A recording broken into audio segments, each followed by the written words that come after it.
Was it Joe that said it when he said when you come home from school and you've got a little bit of... I don't know what you're talking about, that one. Oh, no, was that you? Was that you? Was that you? You got a little bit of what? What? What? You have to find out on TikTok.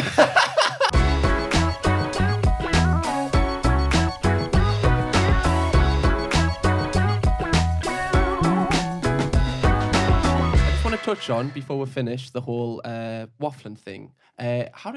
When did the idea to first start the podcast? Probably like 3 a.m. in Brighton. 3 a.m. in Brighton. Were you pissed? Calling J Station. Yeah, 3 a.m. in Brighton. No, we were. He's gonna be calling the Wafflin channel at 3 a.m. J Station. FaceTiming the Wafflin channel. Oh my god. Would you? Yeah. No. We were on our Christmas boys' night out, and we just got talking in the palace.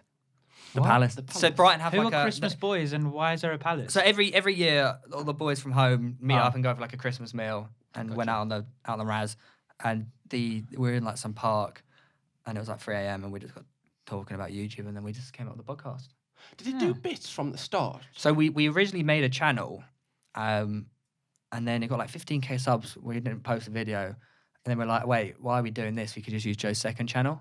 So we converted Joe's second channel into the Wafflin, and it did really well. Was that Joe with extras? Yeah, but we didn't post podcasts. We post like 10-minute clips, 3-minute clips.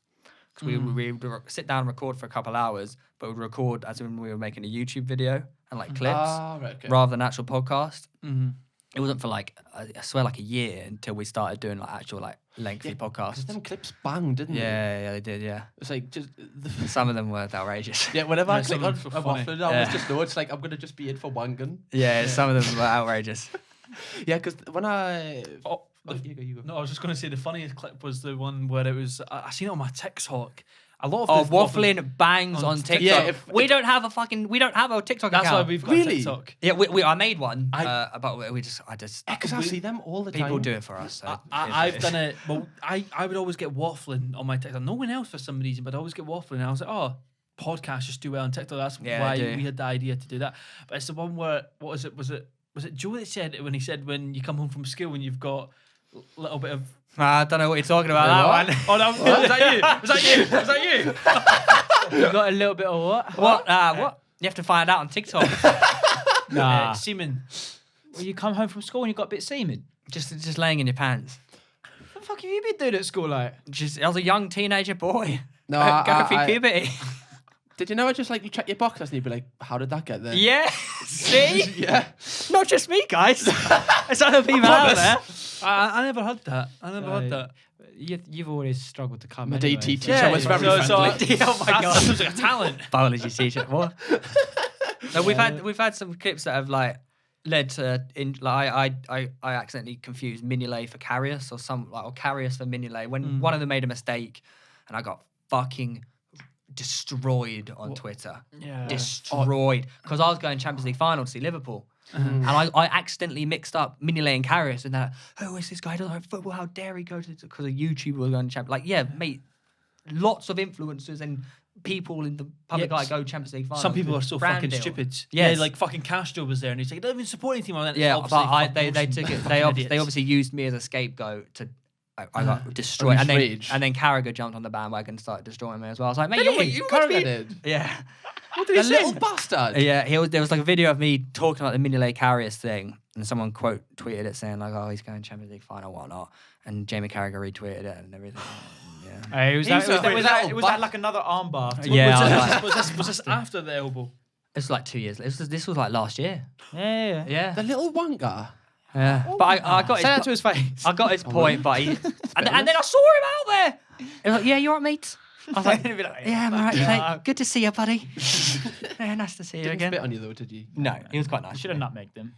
That would have been nice. He just loved it. I reckon he loved it because he knew he'd retweet and know it'd cause a lot of fucking grief. It's like I saw with Leeds United. Did you see where they done it with the woman pundit? Oh, it's bad. That's so stupid from them because they obviously put the tweet out thinking nothing of it. But the reaction was understandable. Like what was the tweet? Because I did see outrage, but I didn't see the initial tweet. So Karen Carney said like Leeds got promoted because of COVID. Because you know the season is bullshit, but she was just saying a point of view about Leeds United, whatever. Like, if a bloke said it, no one would have batted an eyelid. But Leeds United then quote tweeted it and said, like, showed their stats from the season or whatever. And because they drew light from Karen Carney's comment, which wouldn't have got any, like, no one was really talking about it. Leeds put the light on it, and she was getting death threats. She was getting, like, all this kind of stuff. Even Graham Souness tweeted it saying, Pogba's got to do more. Yeah. That's not... I mean, it's Leeds' fault for obviously like bringing light to it, but I remember like Leeds were getting quite a bit of backlash for it.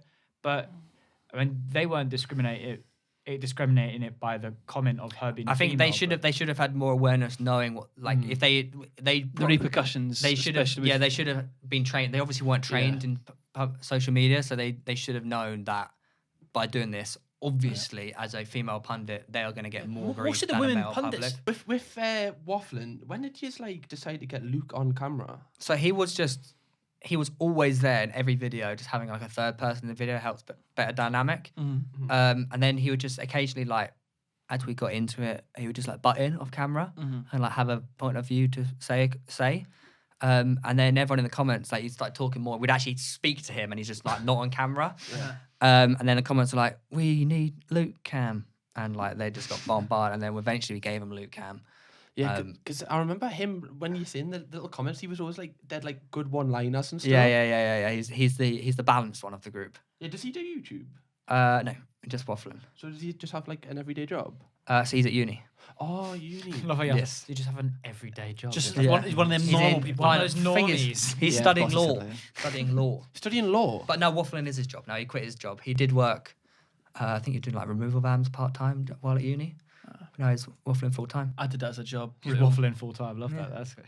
You ever had to carry a freezer down 10 flights of stairs? No, of course you fucking haven't. Why do you look, Right, at, why do you that's look at me? There's two other people in the room. It's like a war memorial on them. Yeah, I used to Dunno. move boxes, lift. It's like that Royal Navy advert.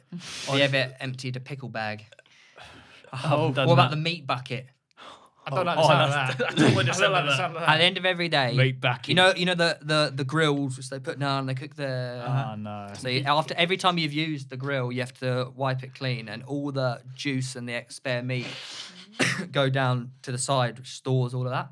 And at the end of the day, you have to get these A metal vegan's containers nightmare, basically. and pour it into the meat bucket. Oh, Lord. And that, like, the end of the week or every few days or whatever, you have to empty the meat bucket.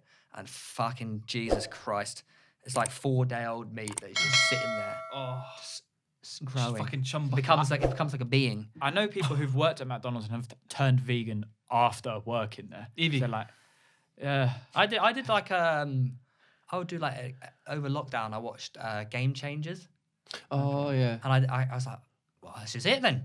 I've got to go vegan for a few days. I've got to try it because I was like, the main thing with me it reduced your inflammation in sport. I was like, shit, that's me. I need to reduce my inflammation, stop my injuries.